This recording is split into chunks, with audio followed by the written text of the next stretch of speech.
এই পৃথিবীর সবচেয়ে বড় গাদ্দার ঘাটতেরা কে? বেনামাজ। কেন? কারণ হইল তার ঘাড় এত শক্ত যে সে তার ঘাড় মালিকের জন্য নামায় না। তার ঘাড় সে আল্লাহর জন্য নোয়ায় না। তাহলে তার চাইতে বড় ঘাটতেরা বেয়াদব আর কেউ হইতে পারে না। এজন্য দোস্ত বন্ধু,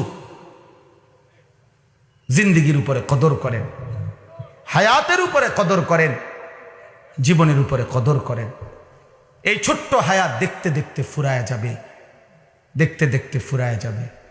একটা বছর চলে গেছে, একটা সপ্তাহ চলে যায়, একটা মাস চলে যায়। সেদিন মাগরিবের নামাজের পরে আমি ফেনী চিটাগাং মাহফিলে যাইতেছি। ফেনী প্রথম দিনে রজব মাসের মাগরিবের নামাজ আমি ফেনী একটা মসজিদে যখন পড়ছি, মাগরিব সালাম ফিরাইয়া ইমাম সাহেব দোয়া করতেছে। এই দোয়ার মধ্যে ইমাম সাহেব প্রথম আমার কানে পড়লো আল্লাহুম্মা বারিক লানা ফি রাজাব ওয়া শাবান। পড়ছি, আমি লাভ দিয়ে উঠছি, ইন্নালিল্লাহ কও কি। আমার সাথে হেরে বললাম যে রজব মাস চলে আসছে, রমজান কাছায়। মানে আমি রীতিমতো মনে হয় যেন অবাক হয়ে গেলাম যে হায় হায় কখন চলে আসলো, রমজান তো কাছাইয়েই গেল। তাই রমজান তো কাছাইয়ে গেল। জিন্দিগি কত ছোট, জীবন কতটা ছোট, সময় কি দ্রুত চলে ভাইয়া।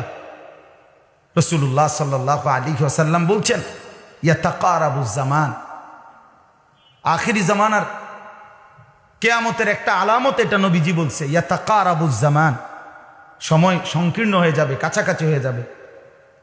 এক বছর নবীজি বলছে এক মাসের মতো মনে হবে, এক মাস এক সপ্তাহের মতো মনে হবে, এক সপ্তাহ এক দিনের মতো মনে হবে, একদিন মুহূর্তের মতো মনে হবে।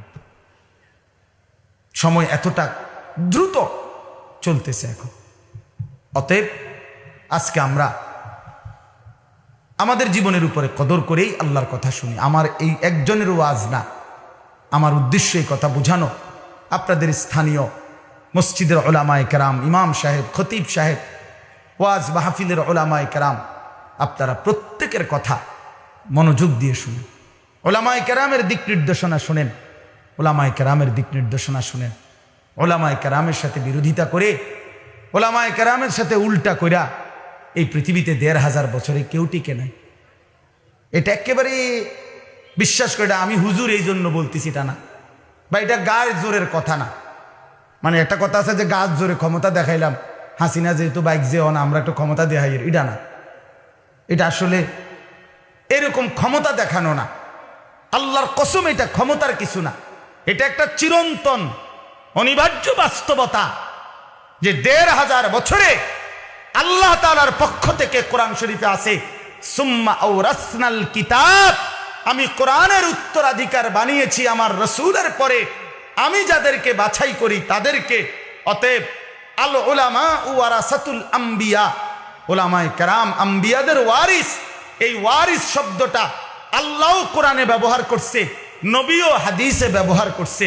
কাজে উলামায়ে কেরামের মনোনয়ন আল্লাহর পক্ষ থেকে, রাসূলুল্লাহর পক্ষ থেকে।